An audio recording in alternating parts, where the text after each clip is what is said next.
You're a law enforcement officer, other first responder, or military veteran considering a career transition to the private sector. How much would a professionally written resume help you in your job search process? Today is a wonderful day, as is every Friday, because on Fridays, I give away one of my professional resume writing services to one American hero to help him or her in their transition to the private sector from a life of service. Let's get going.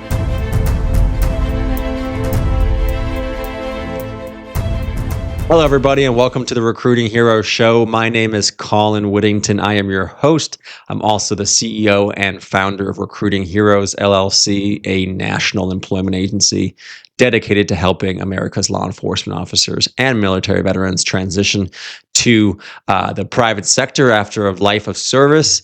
I am so honored to have you all here today. As I mentioned, every single Friday for the last year and a half or so, I've been giving away one professionally written resume, and today is another one of those wonderful Fridays. So stick around to the end of this video where I'll be telling you exactly how to enter for your chance to win one of these resumes.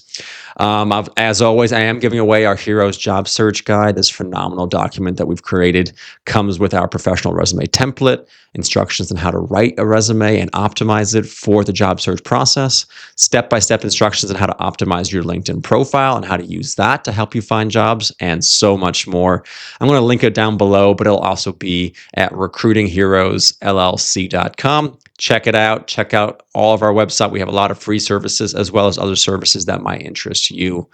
Before we get into the resume giveaway, I do want to touch upon resume writing in general because I think it's such an important topic.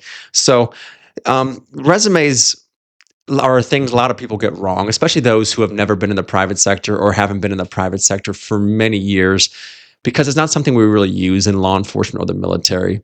But in the private sector, resumes are essential if you want to have a chance of finding a phenomenal job. You know, it's really the first impression that you make on companies. For the most part, they're not going to know who you are until your application comes in, and they'll look at your resume probably first and foremost.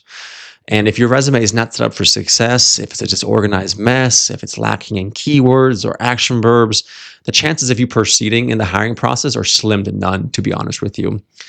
They did a recent study where they showed that the average recruiter is only spending about 7.4 seconds looking at each resume that he or she receives.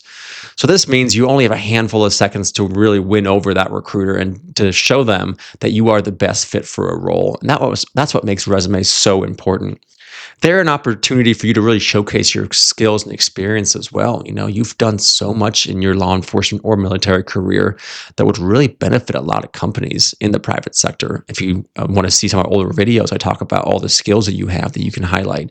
But that's absolutely true. There are so many skills that you offer that companies would be very lucky to have. The resume also is a good chance for you to show off your professionalism, show off what you could bring to the table for these organizations. These resumes, I'll mention again towards the end of this video, but it's a great place for you to make sure that you're targeting the industries and jobs you're looking to go after. You know, your resume should always be evolving. I talk to candidates all the time who say, yeah, I have a good resume. I'm like, are you constantly updating it? Like, well, no, it's good to go. Well, yes, I do believe you can have a fantastic starting point with your resume. You can get it to a really good spot where it's almost complete. For every application you put out there, you should be adjusting or tailoring your resume. And we'll talk about applicant tracking systems here shortly and why tailoring your resume is so essential in the private sector. It's a good marketing tool. It helps you prepare for interviews. There's so many reasons why you want a good resume. You probably know all these already. So let's get into what it actually takes to write a good resume.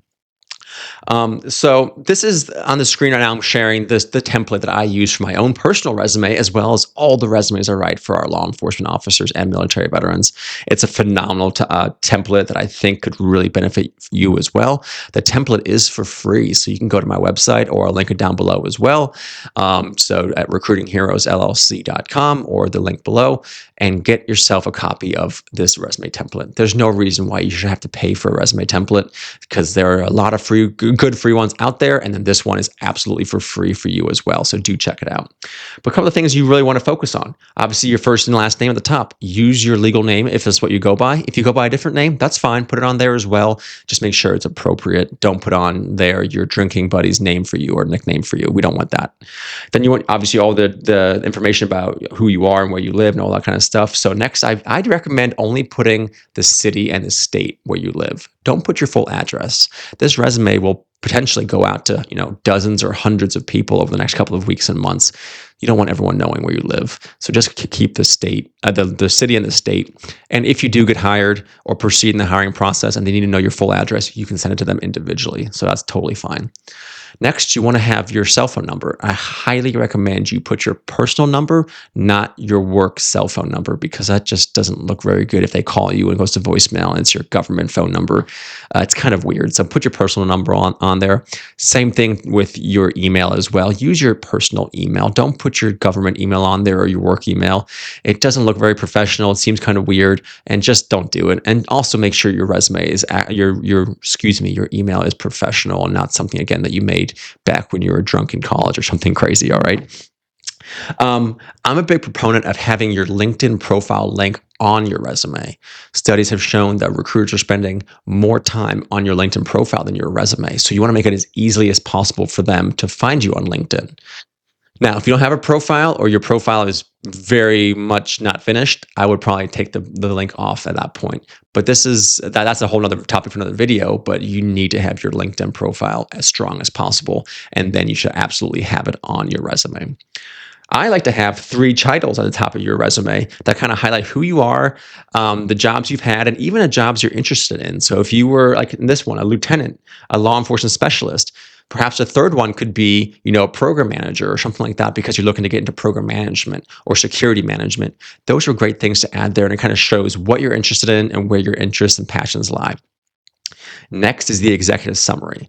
So I have a different idea than some people do. I actually like to have a 1-sentence executive summary and then the full-on paragraph executive summary.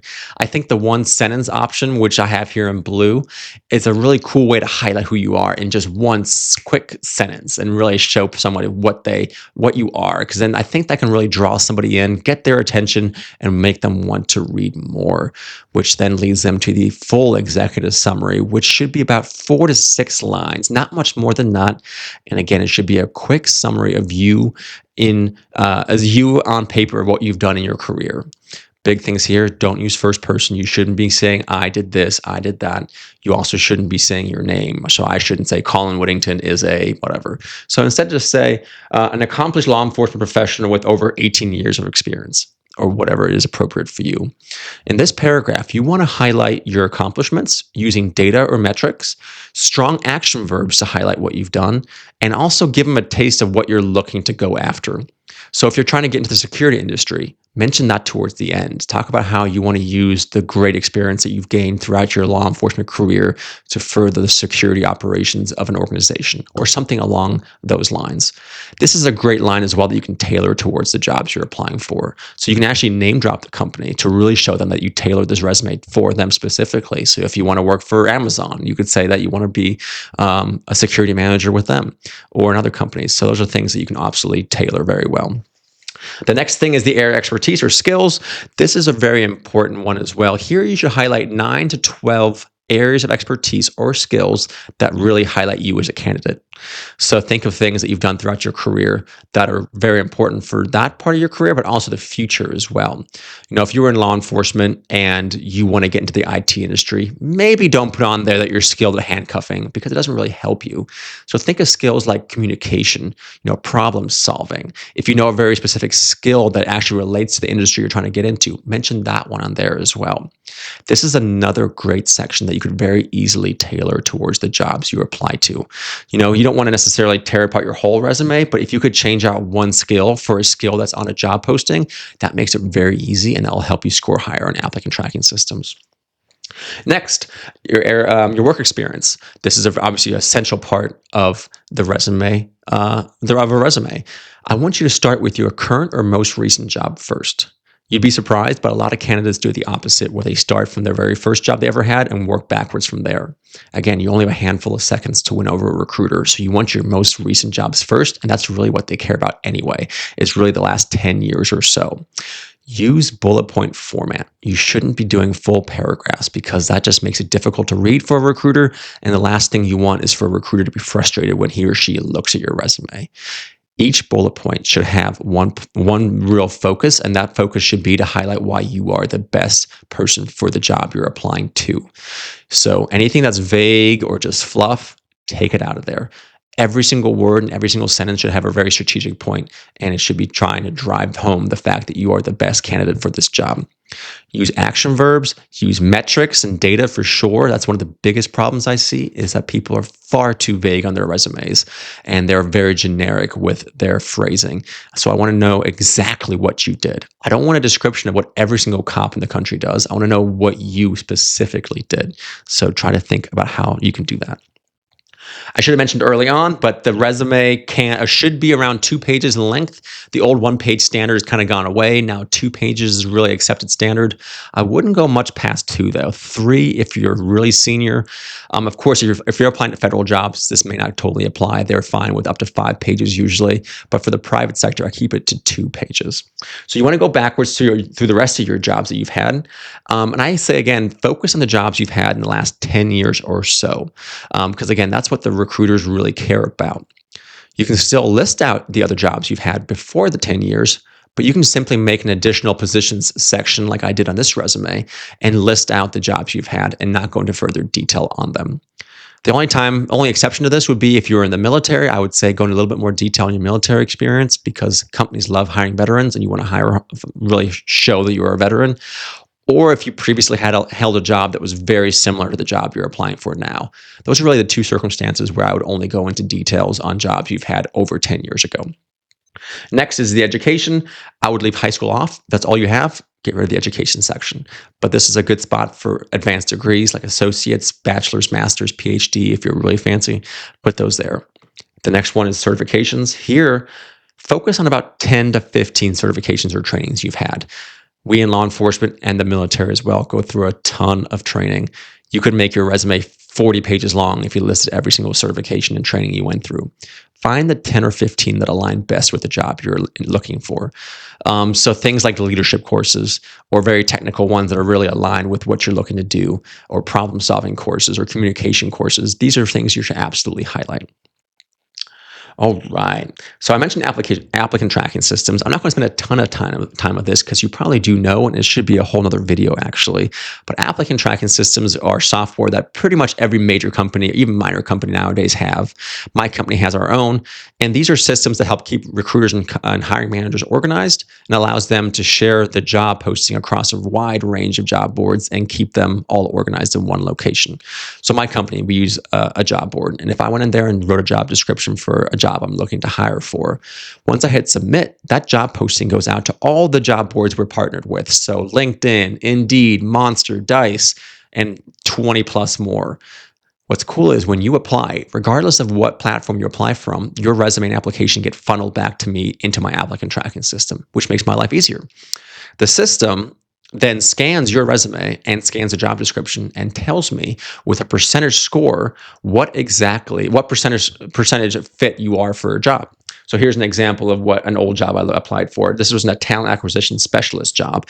And you can see here a handful of candidates who applied. And these ones didn't rank really high. So 13%, 10%, 10%. And there was obviously way more down below it as well. But what the system does is rank them from the highest scoring to the lowest scoring. Now, I personally take a lot of time to read through all the resumes we get because I think our candidates deserve that. That's definitely not the case with a lot of companies. Most recruiters are working 20 or more roles at a given time. And they're saying currently the average role, corporate job opening in America is getting about 250 applications.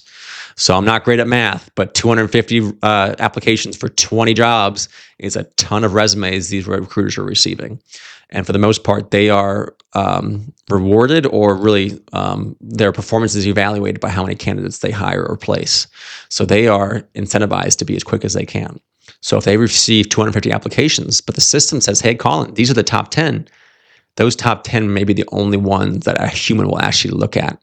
where number 11 all the way through 250 get disqualified almost automatically. So it's not really the system disqualifying them. That's a lot of people think the system's kicking them out. It's more the fact that recruiters are deciding to go with the ones that the system are telling them the highest and then disqualifying the rest. But it basically amounts to the same. If you're number 11 or God forbid number 200, your resume will never be seen. So it's not necessarily the best candidates are always hired. It's those with the best resumes who can then make it to the interview process and do well there. So the interview process is still an important phase of this, but if your resume is not even getting you to the interview, you're going to be in a tough spot. So your resume is essential. And that's where, tailoring your resume comes into play. I mentioned this example before. It's a good one. I think it's a good one. Let's say a company is looking for somebody who has experience with training new employees. That's the wording they use in their job description. On your resume, you put on there that you mentored rookie officers, right? So the exact same skill, right? You're training new employees, but you phrased it differently. When the system scans the resumes, it's going to see that you don't have those words that they use on the job description, and it could rank you lower, even though you have the skill listed on there. So something as simple as going back to your resume and changing the wording from mentor new rookie officers to train new employees would make a huge difference in making sure you score higher and have a bigger chance of your resume being seen by recruiters. So make that extra effort. Really quickly, before we get to the giveaway, I promise you it's coming. Some quick do's and do nots on resumes. So the do list: clean professional layout, 1 to 2 pages, professional font. I like Calibri or Times New Roman. Spell check and grammar, those are huge. Use your full name or your preferred name if it's appropriate. Your current location, but just the city and the state. A phone number, personal email, your LinkedIn profile link, an executive summary, which is about 4 to 5 sentences at most, 9 to 12 most relevant skills, which you should also tailor towards the jobs you're applying to, professional experience in reverse chronological order, starting with your current or most recent job first, please. Job titles for each position, of course, company name and location. Dates of employment are very important. I don't think I mentioned those earlier. Make sure you put those on there. Your key responsibilities and quantifiable achievements. Use numbers as much as you can. Education with the name of the institution, certifications, and again, optimize your resume to the job you're applying to. The not to do list. Don't include any personal information like your age or marital status. There's enough biases in the world already. Don't add any more to the hiring process. Don't include hobbies. They're not really important. Same thing with references too. Keep references off. If a company needs them, they will ask for them. I promise you.